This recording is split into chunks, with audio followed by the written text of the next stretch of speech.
விருதுநகர் அருகே அரச குடும்பன்பட்டியில் உள்ள பட்டாசு ஆலையில் ஏற்பட்ட வெடி விபத்தில் பட்டாசு தயாரிப்பு பணியில் ஈடுபட்ட தொழிலாளி ஒருவர் படுகாயமடைந்திருக்கிறார். இதை பற்றிய கூடுதல் விவரங்களை செய்தியாளர் கருப்பசாமி வழங்கிட கேட்கலாம்.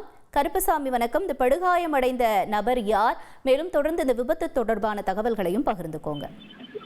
வணக்கம். விருதுநகர் அருகே அரச குடும்பன்பட்டியில் கனகபிரபு என்பவருக்கு சொந்தமான பட்டாசு ஆலை என்பது இயங்கி வருகிறது. இந்த பட்டாசு ஆலையில் 50க்கும் மேற்பட்ட தொழிலாளர்கள் இன்று சிறுவர்கள் வெடித்து மகிழும் புஷ்வானம், கம்பி மத்தாப்பு, பாம்பு மாத்திரைகள் தயாரிக்கும் பணியில் ஈடுபட்டு இருக்கிறாங்க. இந்த நிலையில் புஷ்வானம் மற்றும் கம்பி மத்தாப்பு தயாரிக்கும் அறையில திடீரென வெடி விபத்து என்பது ஏற்பட்டிருக்கிறது. அந்த அறையில் இருந்த குள்ளூர் சந்தையை சேர்ந்த சங்கிலி என்பவர் இந்த விபத்தில் 100% காயங்களுடன் மீட்கப்பட்டு தற்போது அரசு மருத்துவமனையில் சிகிச்சை பெற்று வராங்க. இந்த சம்பவம் அறிந்து உடனடியாக சம்பவ இடத்திற்கு விரைந்து வந்த விருதுநகர் தீயணைப்பு படையினர் மேலும் மற்ற அறைகளுக்கும் தீ பரவாமல் தடுத்து தீயை கட்டுக்குள் கொண்டு வந்தனர். மேலும் இந்த பட்டாசு வெடி விபத்து குறித்து வச்சக்காரப்பட்டி போலீசார் விசாரணை மேற்கொண்டு வருகின்றனர். தகவல்களுக்கு நன்றி கருப்பசாமி.